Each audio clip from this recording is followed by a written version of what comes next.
my friends.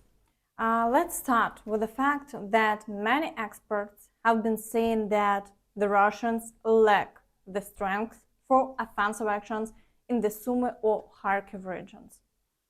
However, despite this, it seems that reconnaissance by combat was conducted as early as yesterday, and the occupiers managed to enter the territory of the Sumy region.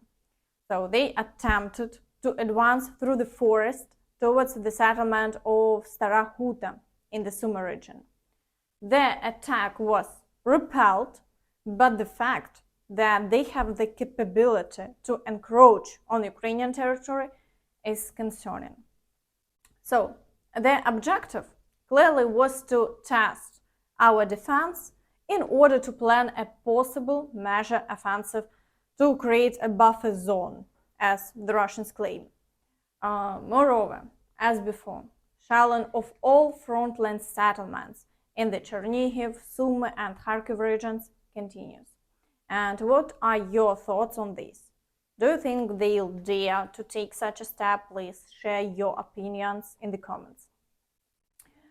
On the front line, activity persists today, although it's not at its peak.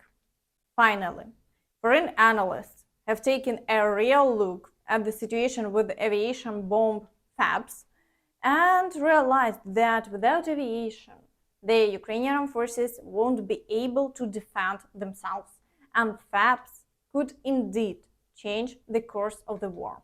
On the field outside the town of Lyman, a crater was formed 15 m across and deeper than any Ukrainian trench. The impact of a Russian aerial bomb left a hole large enough to accommodate a small house. Without Western fighter jets providing the necessary air cover, Ukrainian soldiers have nothing to protect them except prayer. Russia has air control over the towns and villages of the Donbass. KAB and FAB can be fired 40 miles behind the front line and fall to the ground in a matter of minutes, making them difficult to shoot down by Ukrainian air defenses. The Kremlin produces the 3-ton FAB 3000 and will begin production of the Drel cluster munition glide bomb later this year. Russian engineers could add a jet engine and fuel tank to glide bombs, which would increase the range to 55 miles and turn them into a basic cruise missile similar to the V-1 used by the Germans in World War II. Now, let's move straight to the Bakhmut direction. Here, the occupiers didn't succeed near Chasiv Yar. All attacks there have ceased for today. However, in the areas of Ivanivske, Klishchiivka and Avdiivka, 7 attacks were recorded in the past day. They are attempting to advance further, but the Ukrainian Armed Forces successfully repel all assaults and the front line remains unchanged. Additionally, the occupiers are heavily shelling Chasiv Yar and the frontline villages. The Ukrainian Armed Forces report that they are not sparing any shells at all.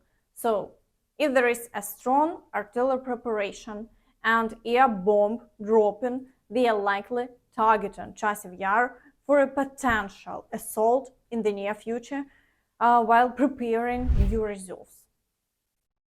In the Avdiivka direction, the occupiers continue their offensive actions towards Umansk, and it seems that their main goal now is to reach this settlement in order to push the Ukrainian Armed Forces from a large section of the front near Karlivska Reservoir. So the offensive actions are conducted with a large number of tanks and armored vehicles. They are trying to break through the fields as far as possible. So there are numerous videos confirming such assaults. However, despite 9 attacks recorded throughout the Avdiivka direction in the past day, they haven't achieved any success as before and the front line remains unchanged. In Semenivka, offensive actions have also resumed today. So the occupiers failed to capture Berdichi, so now they have decided to storm Semenivka. And we are waiting to see how the latest battles will end. But here too, they have significantly increased the number of shelling and are attempting to level all Ukrainian Armed Forces positions with the ground. So they have enough reserves to continue their offensive actions, including in the area of Pervomaiske. But everything remains unchanged there as well. In the direction of Marinka, the occupiers continue their offensive actions towards Avdiivka and Novomykhailivka. Meanwhile, in Krasnohorivka, there is still a significant amount of shelling ongoing. But despite 16 assaults conducted by the occupiers in the past day, the front line remains unchanged. In the direction of Vuhledar, the General Staff reports that battles in the area of the village of Vadiane are ongoing, and it seems that the occupiers are indeed attempting to create a semi-encirclement for Vuhledar. Moreover, Vuhledar itself is under heavy shelling. Battles in the area of Staromayorsk also continue, but the front line remains unchanged over the past day. In the Zaporizhia direction, battles for Robotine continue, and shelling along the entire front line persists, both with artillery and aviation. However, despite this, the Russians haven't achieved any success, and the front line remains unchanged.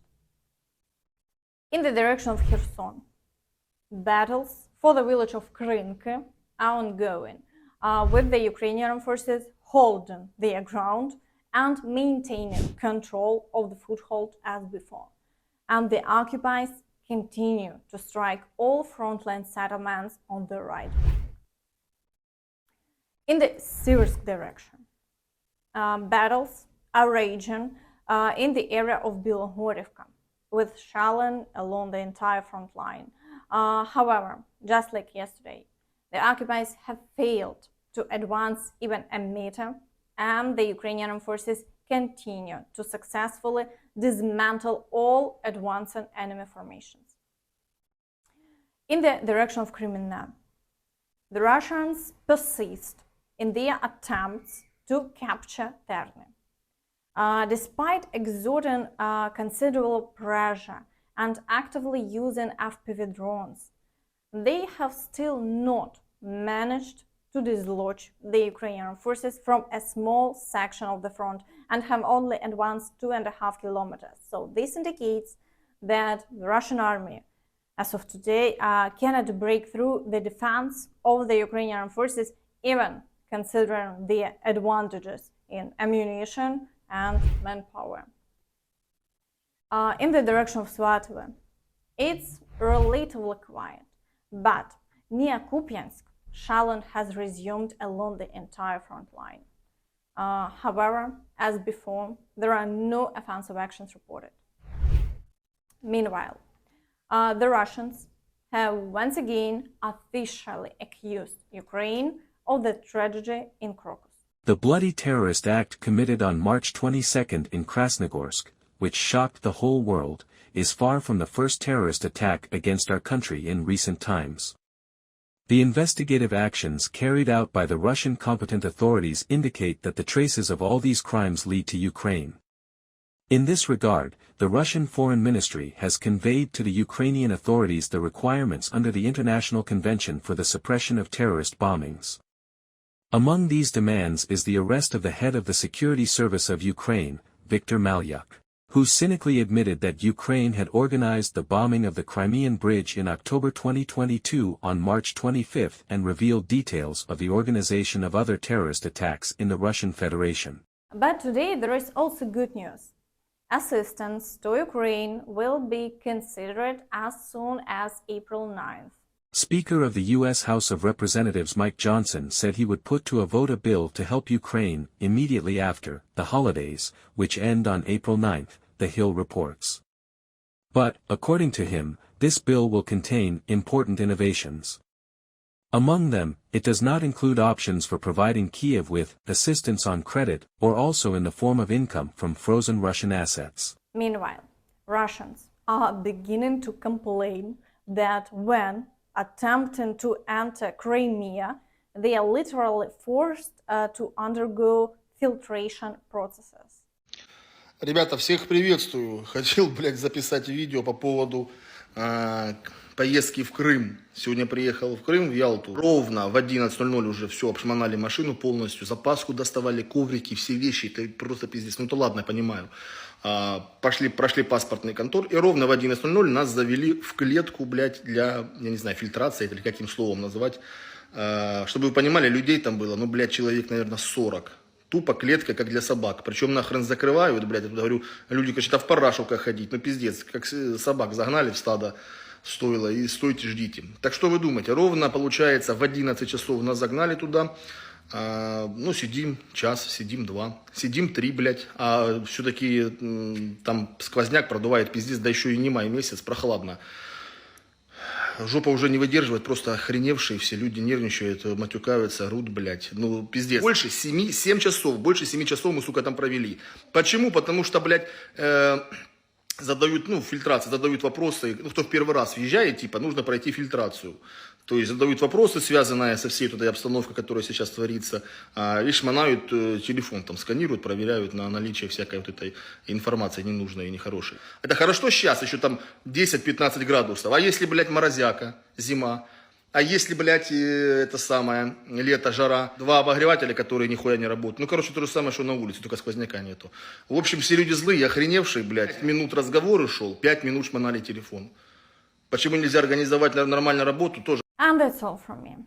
Don't forget to like this video, subscribe to the channel and hit the notification bell to stay updated on all the latest news.